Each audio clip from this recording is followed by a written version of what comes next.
Hello बीजापुरियन, अब तक इस शाही मंदी का शाही जायका आपने नहीं लिया है तो अभी विजिट करें। सिर्फ 1499 में जैसे आंत लोग खा सकते हैं।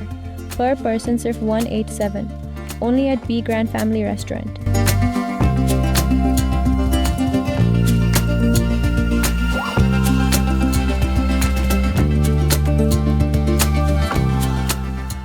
मैं हूं आबिद हुसैन शेख, आपका खैर मकदम कर्नाटक एक्सप्रेस में। सबसे पहले नजर आज की हेडलाइंस पर।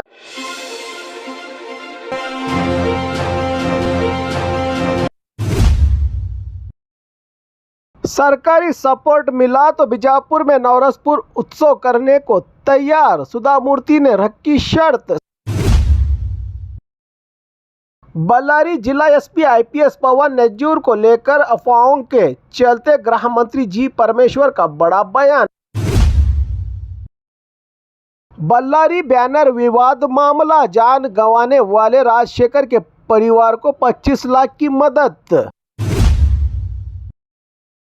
अथनी के डीसीसी बैंक हमला मामला, विधायक लक्ष्मण सऊदी के बेटे पर आरोप। दावणगेरे में स्कूल की इमारत तोड़ी गई, बच्चे सड़क पे बैठकर पढ़ने पर मजबूर। ब्रांड बेंगलुरु की पोल खुली, खड़ी कार हटाए बिना ही सड़क बना दी। यादगीर आरटीओ ऑफिस के बाहर ब्रोकरों की मनमानी पर रोक, जनता से सीधे आरटीओ से संपर्क करने की अपील। रानी बेन्नूर सरकारी कार्यक्रम में तेज हवा से शामियाना गिरा, मंत्री सतीश जारकीहोली बचे बाल बाल। अब खबरें विस्तार से।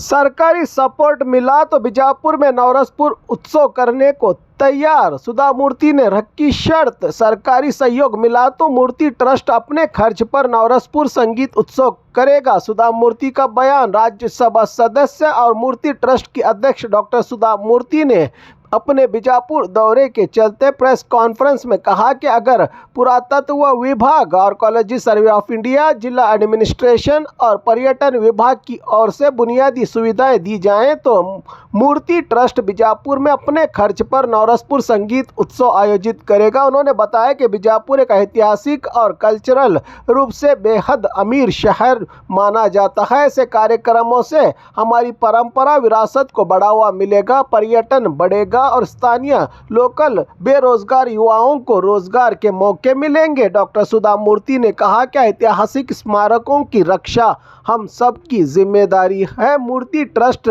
इसके लिए पूरा सहयोग और सपोर्ट देने को तैयार है, कहा राज्यसभा सदस्य सुधा मूर्ति ने।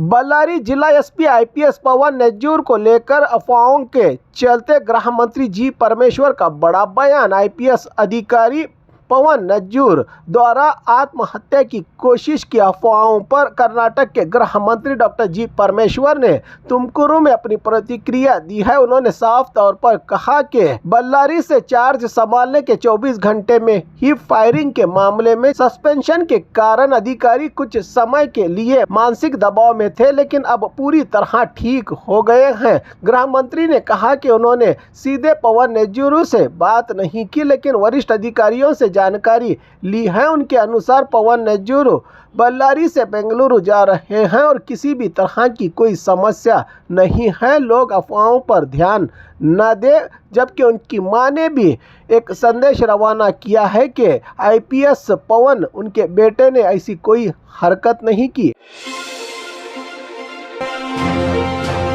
बल्लारी बैनर विवाद मामला, जान गंवाने वाले राजशेखर के परिवार को 25 लाख की मदद।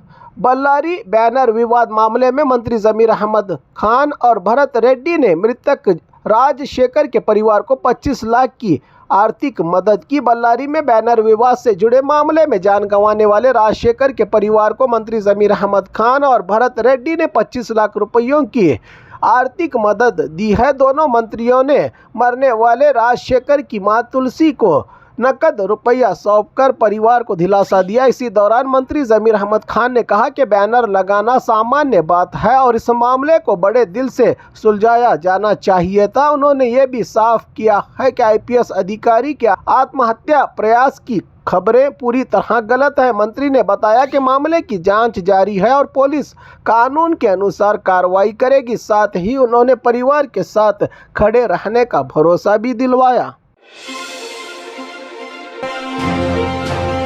अथनी के DCC बैंक हमला मामला, विधायक लक्ष्मण सौदी के बेटे पर आरोप।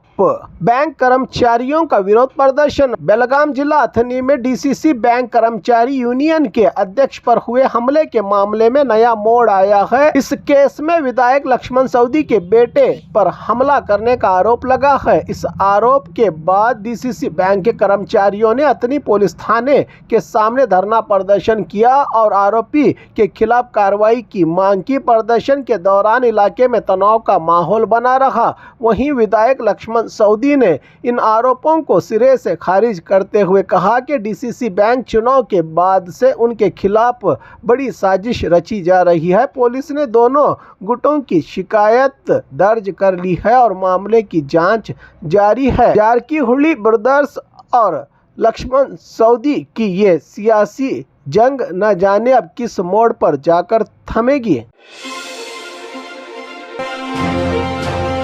दावणगेरे में स्कूल की इमारत तोड़ी गई, बच्चे सड़क पे बैठकर पढ़ने पर मजबूर। दावणगेरे शहर के SOG कॉलोनी में मौजूद GVS प्राइवेट स्कूल की इमारत को नगर निगम ने अचानक कार्रवाई करते हुए गिरा दिया। इस कार्रवाई के बाद छोटे छोटे बच्चे खुले मैदान में शामियाने के नीचे बैठकर पढ़ाई करने पर मजबूर हो गए हैं। नगर निगम की इस कार्रवाई पर पेरेंट्स ने कड़ी नाराजगी जताई। उनका कहना है कि यह स्कूल गरीब बच्चों को कम फीस में शिक्षा देता है, लेकिन बिना किसी समय और सूचना के स्कूल को तोड़ दिया गया। बच्चों की पढ़ाई बंद न हो, इसके लिए खुद पेरेंट्स ने शामियाना लगाकर क्लासेस शुरू करवाई है। मामले की खबर सामने आने के बाद राज्य बाल अधिकार आयोग के अध्यक्ष शशिधर कोसंबे ने इसे बच्चों के अधिकारों का उल्लंघन बताया और नगर निगम आयुक्त रेणुका को नोटिस जारी किया है।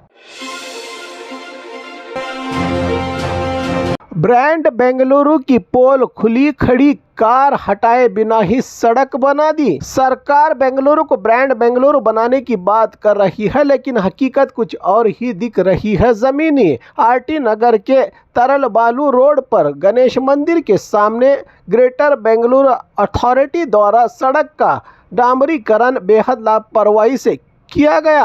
सड़क किनारे कई सालों से खड़ी एक पुरानी कार को हटाए बिना ही उसके चारों ओर डांबर बिछा दिया गया। कार की जगह छोड़कर बाकी सड़क बना दी गई, जिससे रास्ता अधूरा रह गया। वहां कचरा और बियर की बोतलें जमा हैं, जिससे लोगों को रोज परेशानी हो रही है। इस गंदगी से स्थानीय लोगों ने इस काम को अधिकारियों की लापरवाही और पैसे बचाने के मकसद से इस तरह किए जाने का आरोप लगाते हुए मांग की है कि तुरंत कार हटाकर सड़क को सही तरीके से बनाया जाए और लापरवाह अधिकारियों पर कार्रवाई की जाए।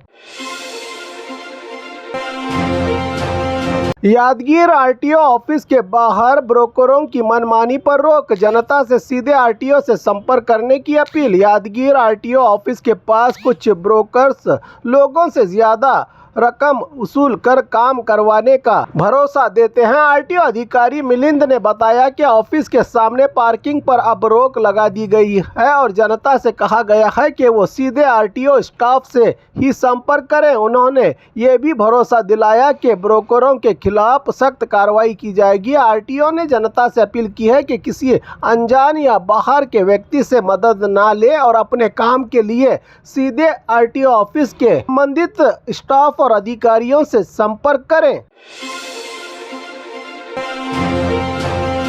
रानीबेन्नूर सरकारी कार्यक्रम में तेज हवा से शामियाना गिरा, मंत्री सतीश जारकीहोली बचे बाल बाल। हावेरी जिले के रानीबेन्नूर गांव में एक सरकारी कार्यक्रम के दौरान कर्नाटक के मंत्री सतीश जारकीहोली एक बड़े हादसे से बाल बाल बच गए। कार्यक्रम में तेज हवाओं के कारण शामियाना अचानक गिर गया। मंत्री अपनी पूरी बात कहकर स्टेज से उतर चुके थे और मीडिया से बातचीत कर रहे थे। सिक्योरिटी अधिकारियों ने तुरंत कार्रवाई करते हुए मंत्री जी को सुरक्षित जगह पर ले आए। खुशकिस्मती से किसी को चोट नहीं लगी और मंत्री पूरी तरह सुरक्षित हैं। इस घटना से कुछ समय के लिए कार्यक्रम में हलचल और डर फैल गया।